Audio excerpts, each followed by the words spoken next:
Hein girl saves fainting stranger, shocked to learn he's the billionaire CEO's grandfather, and her future-in-law? It wasn't the sugar that changed her life. It was the way she gave it without asking for a name or expecting anything in return.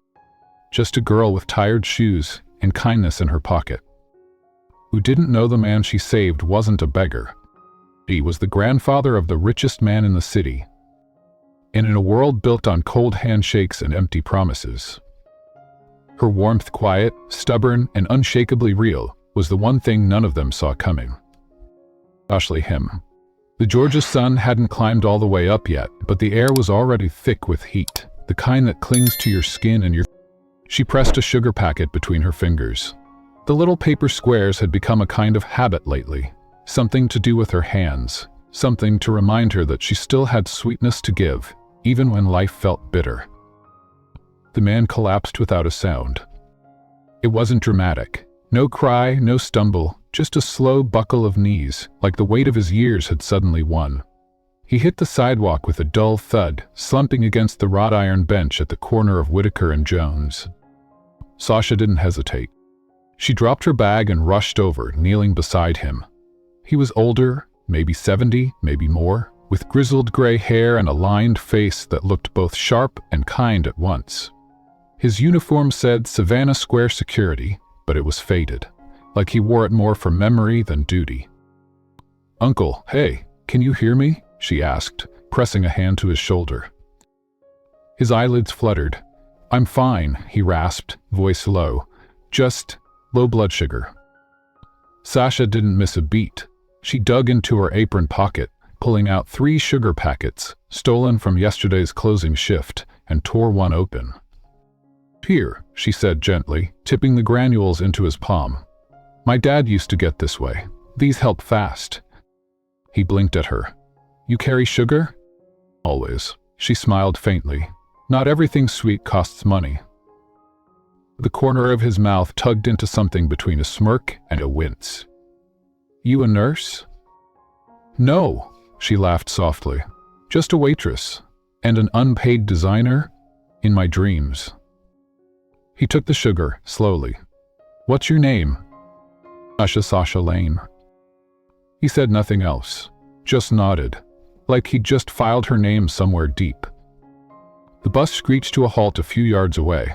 Sasha stood reluctantly, brushing dust from her knees. She glanced once more at the old man. He was already sitting upright, sipping from a water bottle someone must have handed him. "Glad you're okay," she said simply. "Take care of yourself, Uncle." She didn't look back when she boarded the bus. She didn't see him watch her through the window, or the way his fingers hovered over the sugar packet she'd given him, still half thin, still warm from her touch. Howard Hayes waited until the bus disappeared before pulling a small, silver phone from his pocket. "It's me," he said, voice clearer now. "I found her." There was a pause. "Not a con artist, not like the others." His lips curled upward. "She gave me sugar from her apron. Mr. Bus for me. No idea who I was." Another pause. "I want her brought in, quietly. Find out if she has a boyfriend." Across the city, Sasha pressed her forehead against the bus window, trying not to cry. She wasn't crying because her shoes had holes or because her resume had been ignored by another design firm. She was crying because someone had needed help, and she'd helped. And somehow, that felt like the only thing that still mattered. Chapter 1. A girl with no business being there. The invitation looked fake. Gold embossed lettering, ivory cardstock that smelled faintly of cedar and expensive decisions. It had arrived, rolled and tied with a silk ribbon, slipped into... "You are cordially invited to the annual Hayes Family Charity Gala." Black tie, no exceptions. She reread it 3 times, then once more, out loud, just to hear how ridiculous it sounded next to her peeling kitchen cabinets and the bag of off-brand cereal on the counter. At first, she thought it had been a mistake, some mix-up, a cruel joke. But taped beneath the invitation was a sticky note, written in shaky but deliberate handwriting. "The girl who saved an old fool's pride. To wear anything you want. Just show up." No name, no number. Just a whisper from the morning that hadn't left her since. The Hayes estate sat at the edge of Savannah, like it didn't belong to the rest of the world. Acres of manicured lawns, a wrought iron gate as tall as any courthouse, and a house that looked like something out of a Southern Gothic painting. White stone, balconies, and enough windows to make the moon blush. Sasha stepped out of the Uber with trembling hands. She wore a black dress she'd found at a thrift store 2 days before.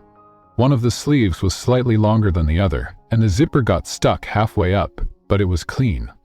She'd ironed it with a damp towel, and faith, her heels were too tight, her shoulders were bare, and every inch of her screamed, "You don't belong here." The valet didn't ask for her name, just opened the door and nodded with a tight-lipped smile, the kind that said he'd seen 100 girls like her tonight, and none of them stayed long.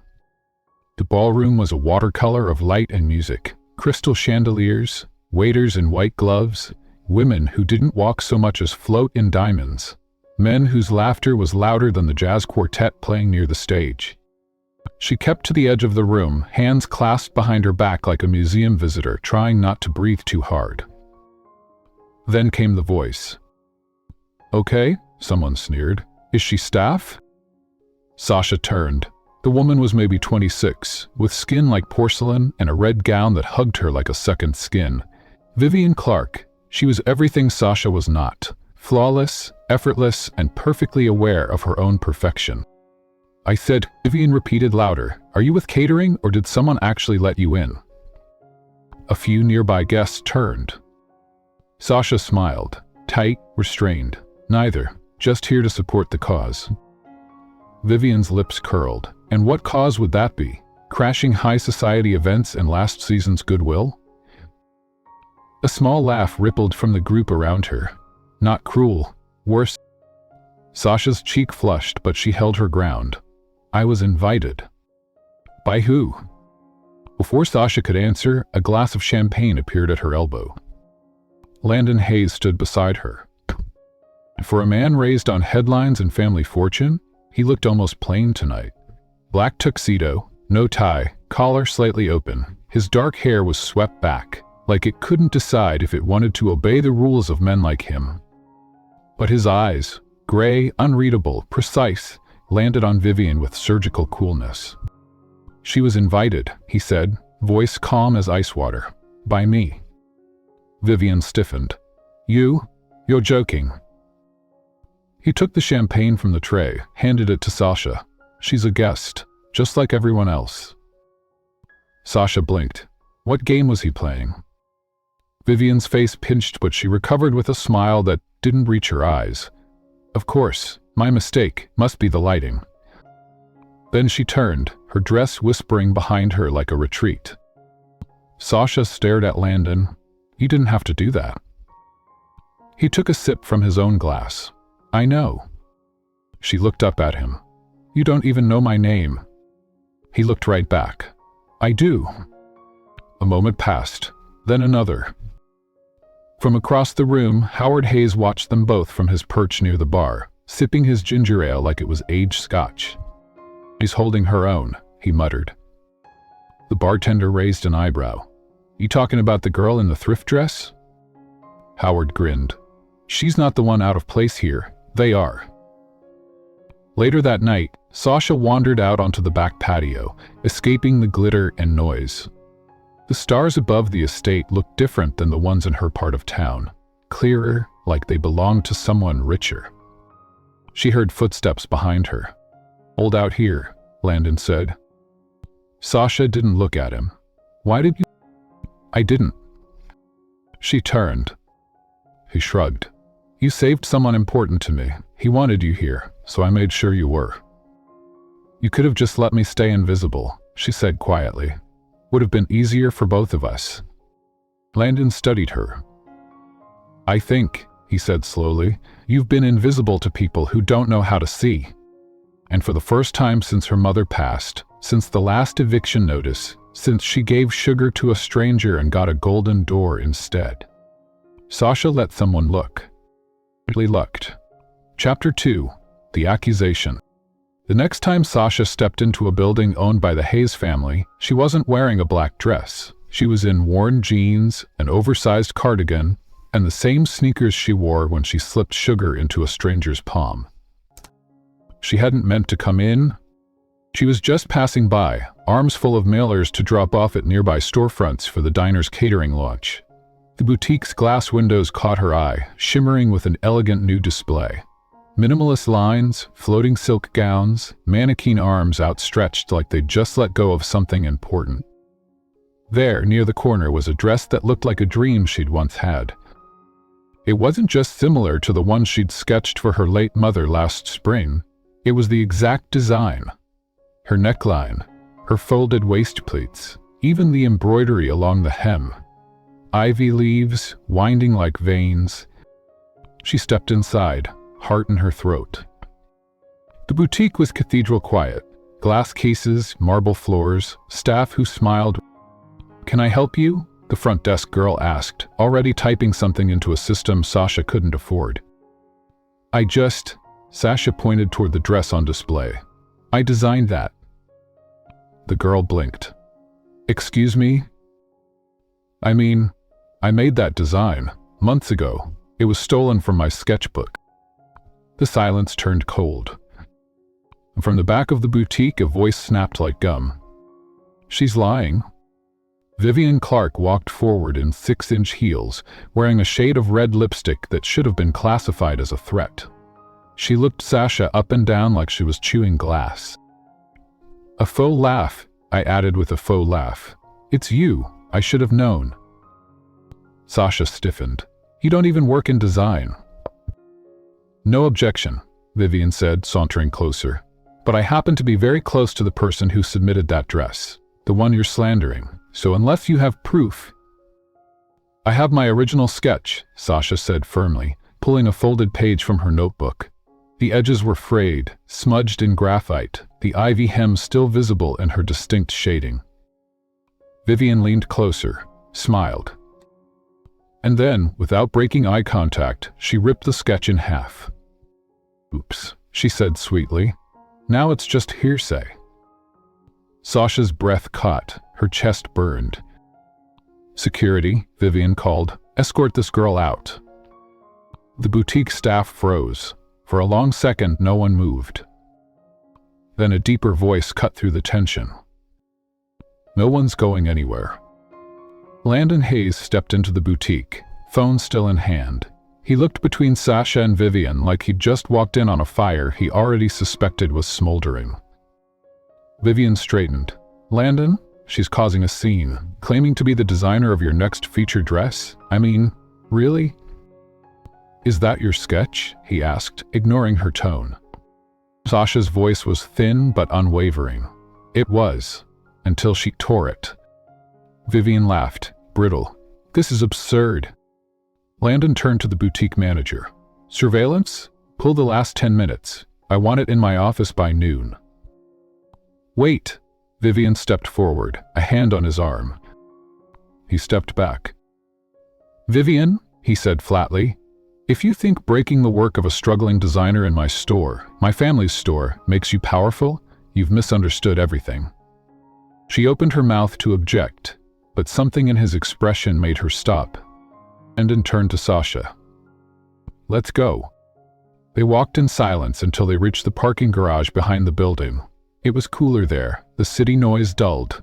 Sasha clutched the remains of her sketch, fingers trembling. "I'm sorry," she said, breaking the quiet. "I didn't mean to cause a scene." "You didn't," he replied simply. She looked up, startled. "You were defending your work," he added. "That's not a scene, that's survival." Sasha shook her head. "You're a CEO. I'm no one." "You're not no one," Landon said. "You're the reason my grandfather isn't dead in a gutter somewhere." She blinked. "You? No?" He nodded once. "He tells that sugar story to anyone who will listen. He's never been sentimental, until now." Sasha smiled faintly, then looked down. "They'll hate me even more now." "I know," he said, "but you don't need them." He opened the door to his car and turned back toward her. You need a place to show what you can do." She hesitated.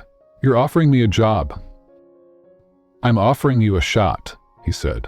"What you do with it is up to you."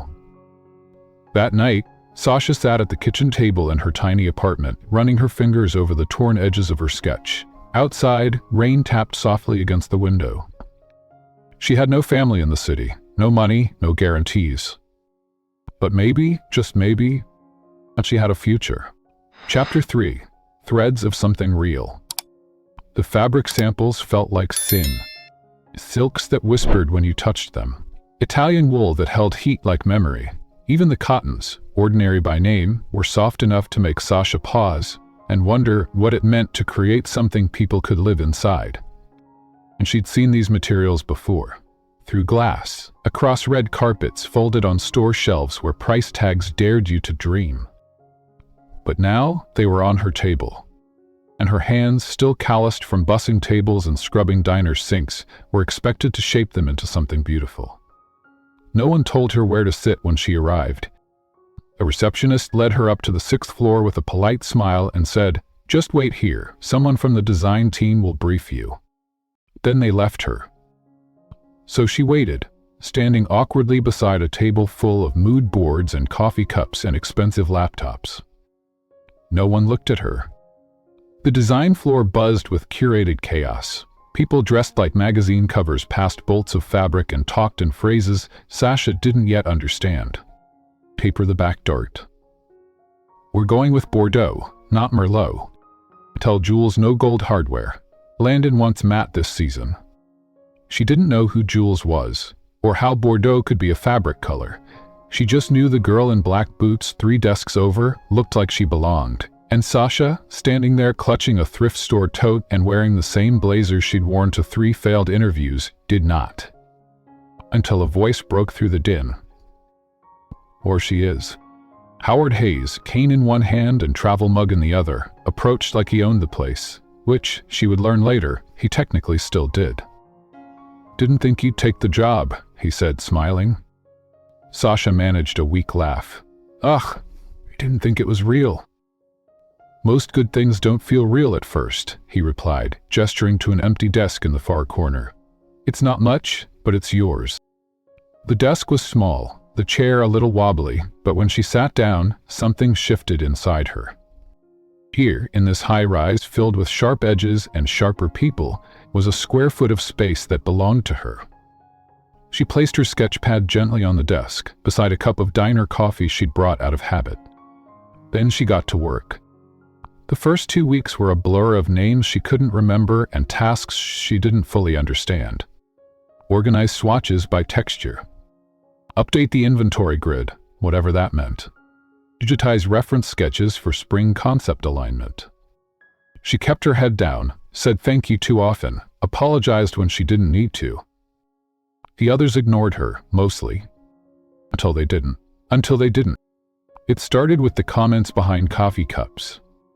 Did she get hired off a contest or something? Now I heard Mr. Hayes vouched for her. The old one? Well, she clearly didn't get in through Parsons or FIP. Look at her shoes.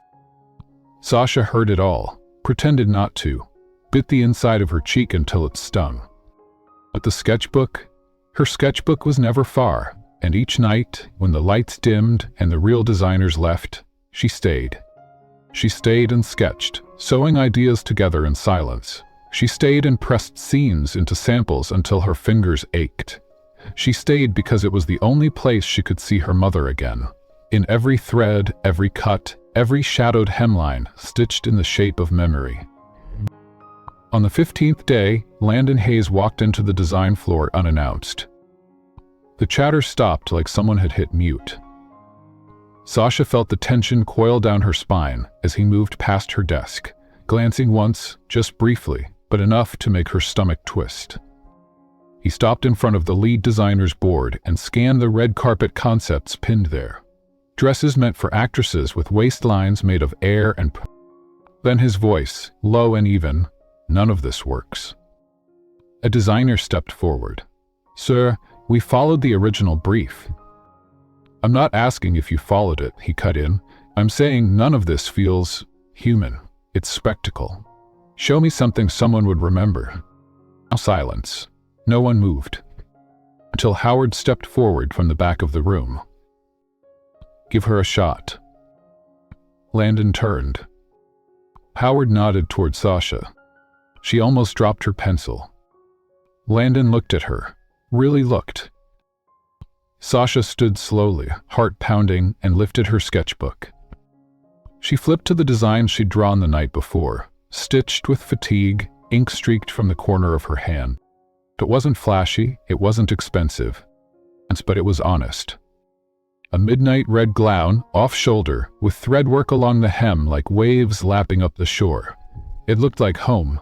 It looked like the night sky right before grief turned to peace. Landon stared at it. And the inspiration? Sasha swallowed. My mom used to sew after her shifts. She'd hum Billie Holiday songs even when her hands were cracked from bleach. I always thought that was elegance. Quiet, soft, real.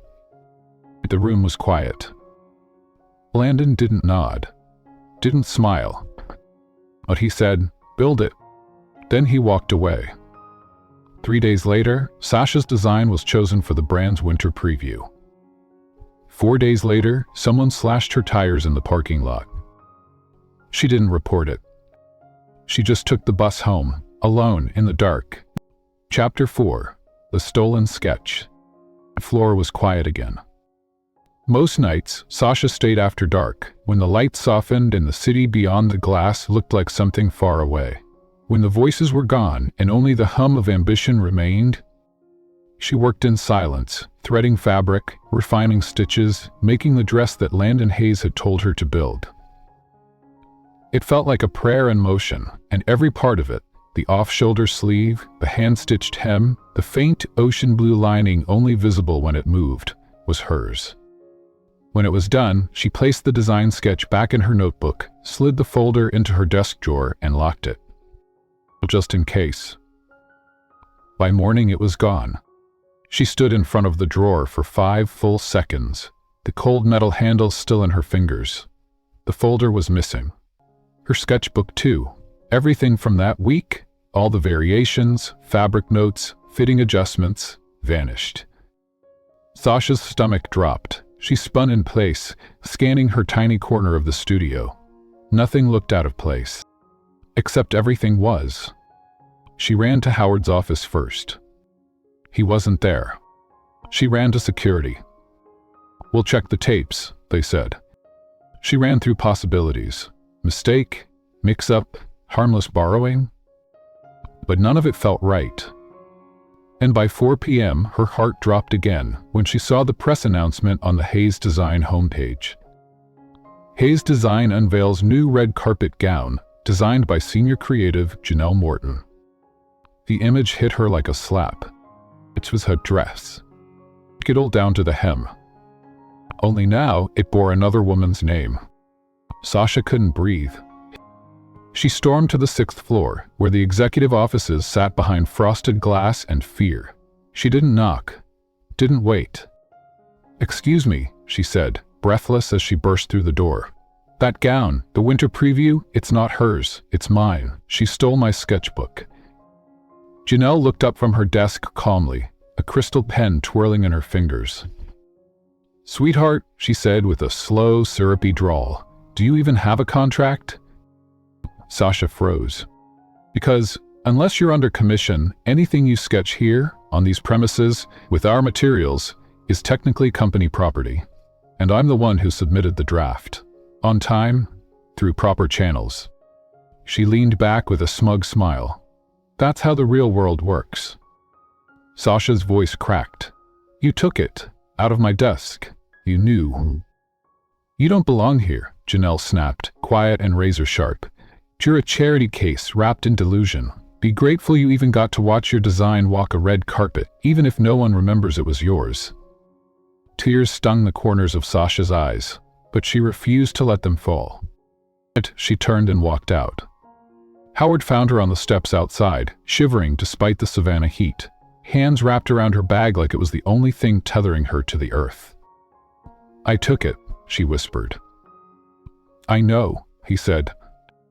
"You know?" She looked up, betrayed. Then why haven't you said anything? He sat beside her. Because I've learned the hard way, saying something doesn't always fix it, but showing something, that lasts. She shook her head. It doesn't matter. They'll believe her. They already have. Howard placed a small USB stick in her hand. Sasha blinked. What's this? Footage, he said simply, of her entering your station at 11:53 p.m. 2 nights ago, after she said she'd gone home sick. Her eyes widened.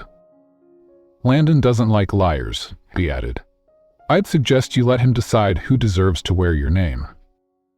Later that night, at the Savannah press gala, Janelle stood beside the mannequin display, flanked by cameras, press, and the gown that didn't belong to her. I was inspired by coastal silence, she said into a mic. The way tide and time stitched together. That's enough, Landon said, stepping onto the platform. The room went silent. He turned to Sasha, who stood just outside the crowd holding the USB drive. Play it, he told the tech team. A screen behind them lit up. Security footage flickered to life. Janelle entering the design floor. Janelle unlocking Sasha's desk. Janelle sliding the sketchbook into her tote. Gasps rippled through the room. Janelle went pale. That could be anything. No, Landon said. It's everything. Then he turned to Sasha. This design is hers, and moving forward, so is the title, Head of Conceptual Design. Sasha's heart stopped. Janelle stumbled back as reporters surged toward Sasha with questions, flashes blinding her. But she didn't hear them. All she heard was her mother's voice in memory. I know it's real, baby. You won't have to scream. It'll speak for itself. Chapter 5. Coffee Stains and Contradictions. The promotion didn't come with applause. It came with tension, silent stares, and coffee stains that weren't accident. Sasha had a new title, Head of Conceptual Design, printed in crisp font on her office door. But every time she walked through it, someone muttered under their breath, a snicker behind a screen, a shared look over a mock-up board, as if her name had been written in chalk, not ink. She kept her head down, kept working. But even coffee runs turned into battlegrounds. On Wednesday, her regular mug disappeared. By Friday, someone had poured oat milk into her keyboard. And on Monday morning, when she opened her office, a note was taped to the window. Enjoy the view from the top, it's a long fall down.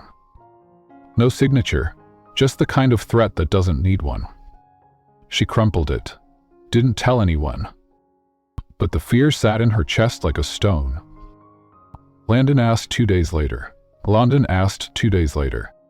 They were on the rooftop balcony outside the executive lounge, a pocket of quiet that overlooked Savannah's sleepy sprawl of trees and low rooftops. She was sipping tea, no longer trusting the office coffee, and trying to make peace with another ruined sketch, the corners smeared with someone's lipstick.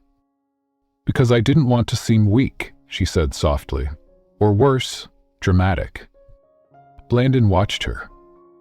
She didn't return the gaze. I don't need people to like me, she added. I just need them to let me work. He tilted his head. You think this is about being liked? She hesitated. Isn't it always? He didn't answer, just reached over, plucked the stained paper from her lap, and folded it with military precision. You were right, he said after a beat. About what? Legacy being quiet. Then he stood. Come with me. They walked through the office without speaking. The entire design floor watched them pass. Sasha in worn boots and a thrifted black turtleneck, Landon in a suit so sharp it could cut silence. He didn't stop until they reached the main conference hall. Without knocking, he opened the doors. The design team sat inside, mid-presentation. Vivian Clark was there too, arms crossed, her glossy smile flickering like a candle in wind. Apologies for the interruption, Landon said calmly. But since so many of you are curious about Sasha Lane's position, I thought I'd make it clear. Vivian's eyes narrowed. Landon continued. This company runs on design, yes, but more than that, it runs on integrity. And the woman beside me earned this title. She didn't network her way into it. She didn't inherit it. She bled for it. Sasha's throat tightened. Anyone has a problem with that, Landon finished, his voice cold now. Feel free to leave. Or better yet, show me something better. The room was still. No one moved. After a moment, he nodded once and left. Sasha followed, stunned. Later in the break room, Howard sat at a metal stool, sipping black coffee from a styrofoam cup. No fanfare, no ceremony. He watched her walk in and gestured to the seat across from him. "Well," he said, "you've officially been knighted." Sasha chuckled dryly. Felt more like being burned alive in public. He smirked. "That's just your skin thickening." She sat down. For a moment, they drank in silence. Then Howard spoke again, voice quieter now. "You know, your mother had the same laugh," he said, soft but stubborn, like she knew the world was hard and didn't care. Sasha's breath caught. "You knew her?" He nodded. "She was my assistant, back before the Hayes name meant anything. She once patched a rip in my blazer with thread from her own skirt." Sasha blinked. "I didn't know," she whispered. Howard looked at her. "She'd be proud." Her hands tightened around the mug. "I hope so." That night, Sasha walked home. No Uber, no rideshare. She wanted to feel the pavement again, remind herself of where she came from, before conference rooms and dress samples. She stopped at a crosswalk near Broughton Street, the corner where she'd once helped an old man. The street lamp flickered overhead. She smiled, barely. "Hey," a voice said beside her. "Landon." She hadn't even heard him walk up. "When can you walk home?" he asked. "Sometimes," she replied, "when I want to feel like myself again."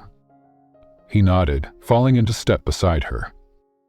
They walked for a while, quietly, past bookstores with closed signs, past bakeries with their morning bread already proofing, past a world that didn't know it owed her anything. "You don't have to protect me," she said eventually. "I'm not," he answered. "I'm just tired of watching good things get erased." She looked over at him. "Why me?" He didn't answer at first. Then he said, "Because you don't try to impress anyone, not even me. And somehow, that's the only thing I can't stop thinking about." Sasha stopped walking. Landon did too. The street was empty. "I'm not what you're used to," she said. "No," he said, voice low. "You're not. You'd better." Chapter 6. The Elevator That Broke. It wasn't the silence that made it uncomfortable. It was the way the silence felt. Full. Sasha pressed the elevator button like she always did. Habit, not expectation. Her arms were full of fabric rolls, and her mind was still caught in a spiral of pattern corrections and the iced latte someone had, accidentally, spilled over her portfolio that morning. The elevator dinged, its doors gliding open. Empty. Private. She hesitated. Landon's elevator. But no one else was around, and she was too tired to wait. She stepped inside. The doors were nearly closed when a hand slid between them. Landon stepped in, his expression unreadable as always. He wore a dark overcoat and smelled like the inside of a library in storm clouds. His tie was loose, his hair was perfect. His eyes flicked once to her arms, overloaded and unsteady. Without asking, he took the fabric rolls from her. Sasha blinked. "You said..." He nodded. "You should have called someone." "Everyone's busy," she replied, a little too fast. The elevator began its smooth ascent. Floor 3. Floor 4. Then, with a soft, mechanical groan, it stopped. Lights flickered. The air conditioning clicked off. They both stilled. Landon pressed the emergency button. Nothing happened. Well," he said after a moment, "I guess we're doing this." Doing what? Waiting, talking, having an unplanned therapy session. She gave a breathless laugh, surprised. You okay? He asked, more gently now. Sasha nodded, then shook her head. I don't know, maybe. He leaned against the back wall, arms crossed loosely, the fabric rolls beside him like surrendered weapons. You don't like enclosed spaces? He asked. I don't like feeling stuck. A big difference? He said. They were quiet again. Sasha lowered herself onto the elevator floor, tucking her knees to her chest. Landon didn't move for a moment, then followed, sitting opposite her, his tie still undone. You want the truth? She said suddenly. He looked at her. Always. Olivia said, I don't think I'm good enough for this. The promotion, the pressure, this entire building full of people who treat me like I walked in through the service entrance. Hey, you didn't, he said simply. I know, she said, but I feel like I did. He was quiet. I used to sew beside my mom's bed, she continued. She'd fall asleep in her uniform, and I'd sit there hemming jackets or fixing zippers, pretending I was making something grand. We had a table that tilted to one side, and every spool of thread rolled off unless I held them in place with one hand. That's what it still feels like I'm always holding everything in place with one hand. Landon said nothing. Then, very slowly, he took something from his inner coat pocket. A sugar packet. Sasha stared. You kept it? It was the first thing I saw you do, he said. Offer something without needing anything back. That kind of generosity doesn't come from comfort. It comes from someone who's known real hunger. The kind you can't eat away. Sasha swallowed hard. My mother left when I was 11, he said, not because she didn't love me, but because she loved power more. I've spent the last 20 years trying to make sure no one could ever make me feel that kind of small again. She looked at him. I built walls, big ones, high ones. He trailed off. I was, when I was a little. You walk through them like they were never there. Sasha blinked back something hot in her chest. He reached for the sugar packet again, turning it between his fingers. I didn't mean to fall for you, he said quietly, but here we are. Sasha's breath hitched. The elevator groaned, lights blinked back on, the motor whirred. Floor 10. Then 11. He stood. So did she. Neither spoke as the doors opened, but as they stepped out, shoulder to shoulder, something hung in the space between them. Unspoken, real, and impossible to undo. That night, Sasha couldn't sleep. She stared at her ceiling, tracing the cracks in the paint, replaying every word, every silence, every time his eyes lingered too long.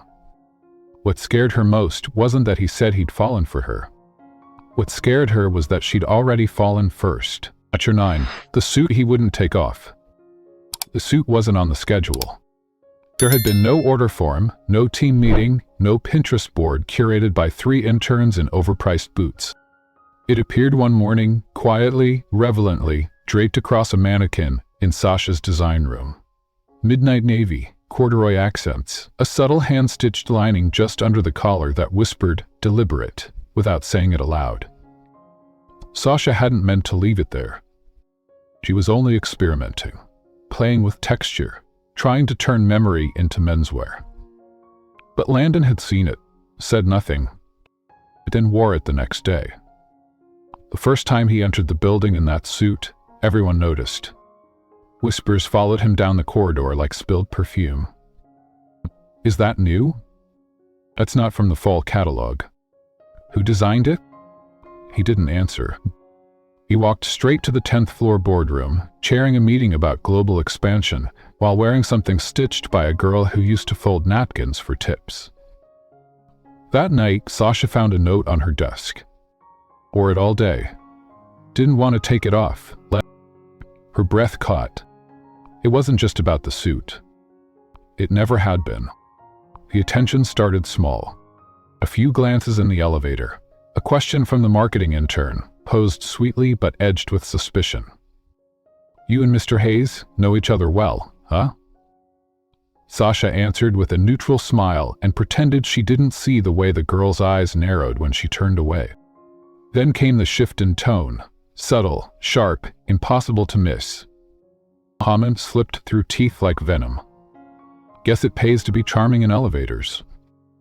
Must be nice, designing for only one client, the one who signs your checks. Didn't she come from a diner or something? Sasha ignored them, until she couldn't. One afternoon, she entered the break room and froze. Two junior designers stood at the counter, backs turned, laughing softly. She probably stitched her name inside the lapel, one whispered. A name tag for her territory, the other replied. They turned and startled when they saw her.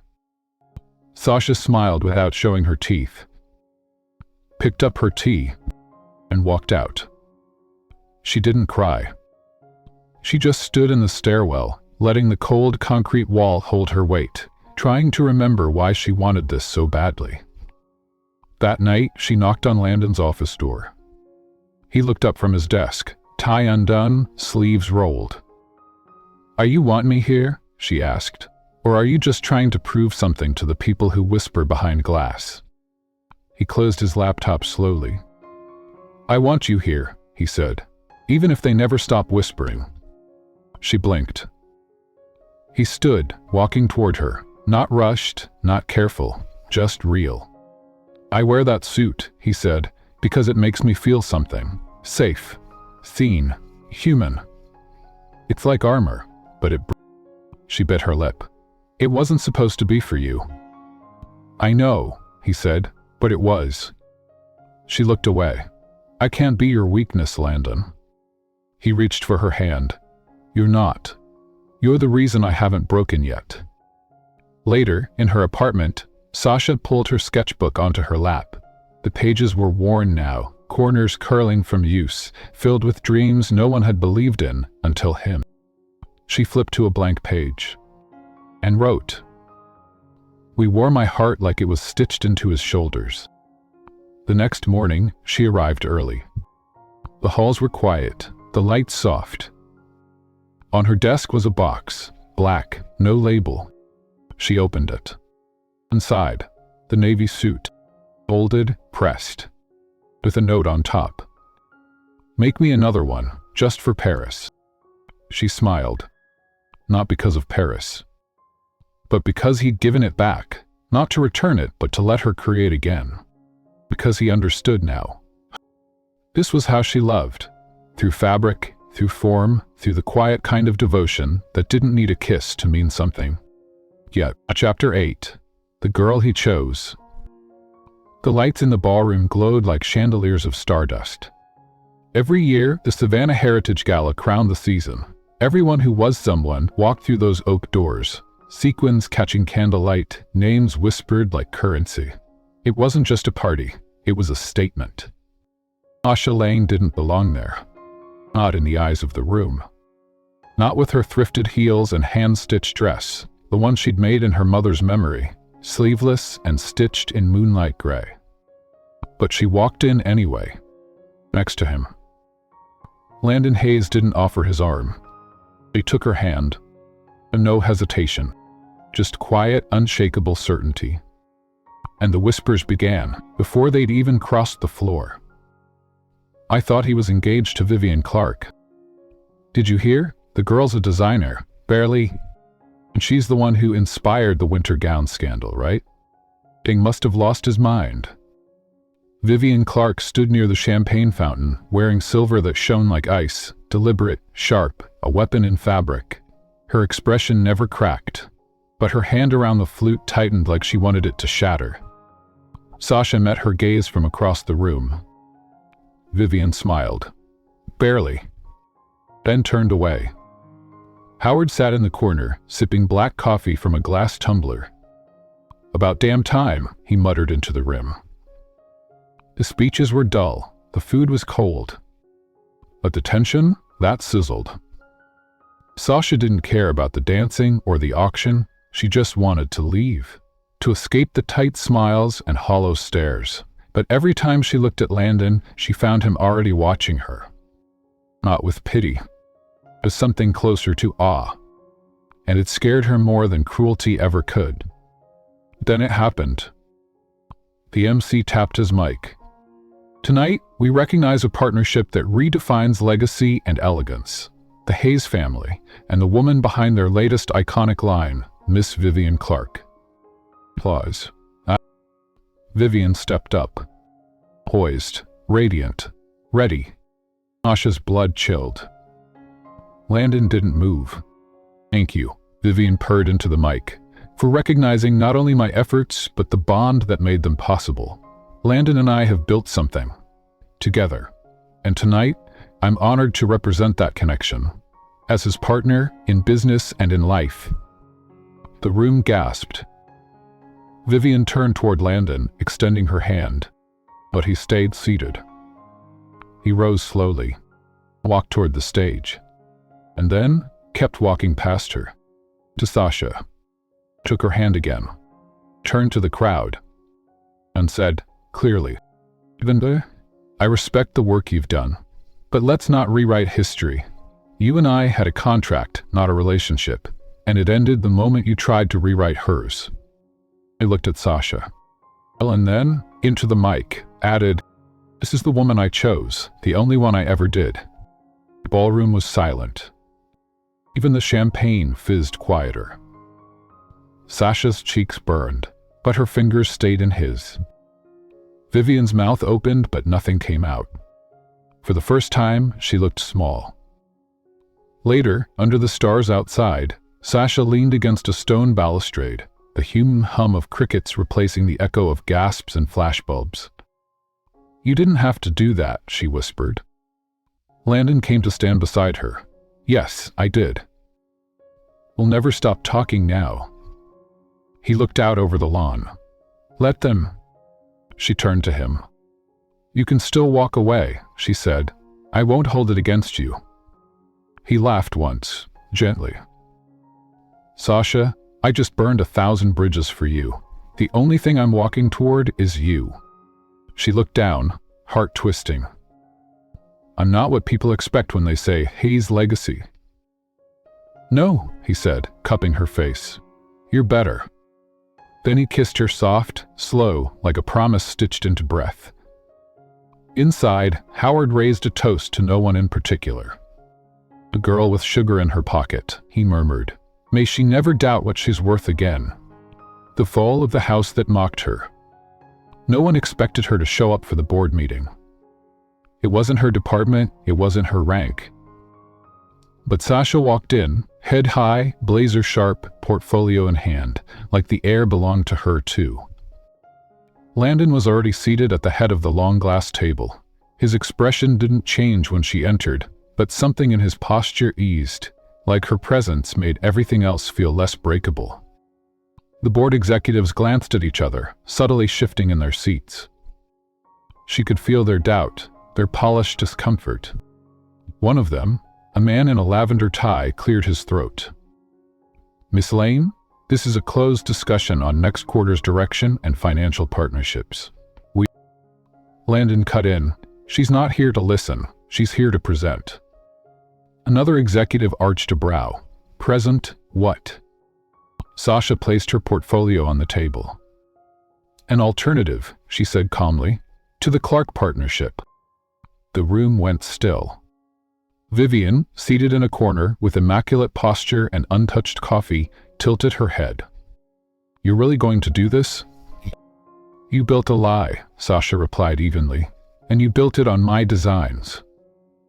Vivian's smile cracked at the edges. Sasha turned back to the board. I'm proposing we shift the brand away from celebrity dependence and return to our roots. Legacy, craftsmanship, honesty. Here, she flipped open her portfolio, is a capsule collection built around those values. Minimal budget, maximum authenticity, and every piece, she looked directly at them, comes with a documented process. No plagiarism, no scandals, no shortcuts. The room stayed silent for a long beat. And then Howard spoke. On 50 years of sitting at this table, he said, voice gravel deep, I've never seen a junior designer out-present a board favorite in one breath. Until now. Vivian rose, her chair scraping sharply behind her. This is absurd, she snapped. You'd risk our international partners for a pet project? For a girl who stitched her way into your heart? Landon said, rising too. For a woman who stitched her way into this company with talent you tried to erase. Vivian laughed once, cold and false. You think you've won? You think the world outside this glass table cares about honor and thread counts? Grow up. Sasha met her eyes. I did, she said softly, the day I walked in here and stopped apologizing. Vivian's mouth tightened. Howard turned to the board. Those in favor of Miss Lane's capsule collection, replacing the Clark proposal. Hands went up, one by one. Minority. Majority. Landon nodded, effective immediately. Vivian stepped back, like the floor had shifted under her. You'll regret this, she whispered. Now, Howard said, rising to his feet, we regret trusting you. By noon, Vivian's office had been cleared, her name removed from press releases. A quiet internal memo labeled it as strategic restructuring. But the halls buzzed with something more honest, and maybe respect. Sasha returned to her studio, heart still galloping. Her hands trembled as she placed her sketchbook on the work table. For a moment, she just stood there, staring at her sewing machine, the pinned fabric, the skyline blinking beyond the window. Then came a knock. Landon. He stepped inside, holding something in his hands. A box. What is that? She asked. He set it down in front of her. She opened it slowly. Inside, the original dress design, her stolen sketch, restored, framed beneath glass. I asked security to recover it before it disappeared. Sasha blinked fast. I thought it was gone, she whispered. Nothing anymore, he said. Nothing you made deserves to be erased. She looked at him, then down at the sketch, then back again. Does this mean I get my office coffee mug back too? He smiled. Then I'll buy you a dozen better ones. That evening, as the city dimmed and a quiet thunderstorm rolled in from the bay, Sasha stayed late again. But this time, not to prove herself. This time she stayed because she could. Because for the first time since she was a little girl tracing stitches beside her sleeping mother, she felt like her dreams had a door she could walk through without knocking. Chapter 10. The Stitch That Held. There were no chandeliers at the wedding. No champagne towers, no monogrammed napkins. Just garden lights strung between cypress trees, a chapel so small it didn't echo, and vows whispered like secrets. Sasha wore the dress she'd stitched in silence, the last design her mother started, unfinished in a box marked "One Day." Soft, tulle, oyster gray, a row of hand-sewn buttons down the back like beads of patience. Landon wore the second suit she ever made for him. He hadn't asked for it, just showed up one morning to find it draped across his office chair. Navy wool, corduroy collar, a hidden inner pocket stitched with a single word. Home. Howard walked her down the aisle. I'm too old for tradition, he muttered. Then walk like a rebel, Sasha whispered back. The guests were a mix of staff, a few friends, a handful of people who used to whisper but had grown quiet in awe. But no one mentioned money. No one mentioned legacy. But everyone noticed the way Landon looked at her, like she was the only constant in a world that kept turning too fast. Oh, you Landon, take this woman. I do, he said before the question finished. Sasha laughed through tears. Will you, Sasha, take this man? I already did. They kissed, gently. No fireworks. Just quiet. The kind that stays. Later, as the reception faded and Howard dozed off in a chair beneath twinkle lights, Landon led Sasha up the fire stairs to the Hayes rooftop garden. A breeze moved through the jasmine. The city stretched around them, glowing but distant. This is where I first saw you cry, he said. Sasha turned. I wasn't crying. You were hiding in the stairwell, clutching tea like it owed you an apology. She smiled. He walked by and didn't say anything. I didn't know what to say, he replied, but I knew what I felt. She stepped into him. And what was that? He tucked her hair behind her ear. I was looking at the beginning of everything I didn't know I needed. Below them, the company they'd rebuilt kept humming, a floor of ideas, of fabric and sketchbooks, of interns with big dreams and women who no longer had to whisper theirs. Usher had restructured the team. She'd opened a Design in Silence fellowship named after her mother, for working-class women with talent but no platform. The tagline was hers. Groom. Talent doesn't whisper, it's just not always invited. They stood at the edge of the roof, fingers laced. Rain threatened the sky but didn't fall. Landon looked down at her, thumb brushing the back of her hand. You think we'll mess this up? He asked quietly. She leaned into his shoulder. Probably. He laughed. She added, we'll stitch it back together. That's the difference. He nodded. He looked out. The city didn't slow for them. The world didn't notice. But that night, under garden lights and an open sky, two people who once met because of a sugar packet finally understood. The real things, the ones that matter, don't need applause.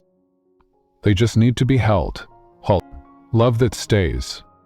Some love stories don't start with flowers or fireworks. Some begin in silence, with a sugar packet passed to a stranger, with a kindness no one saw, with fabric stitched in private moments.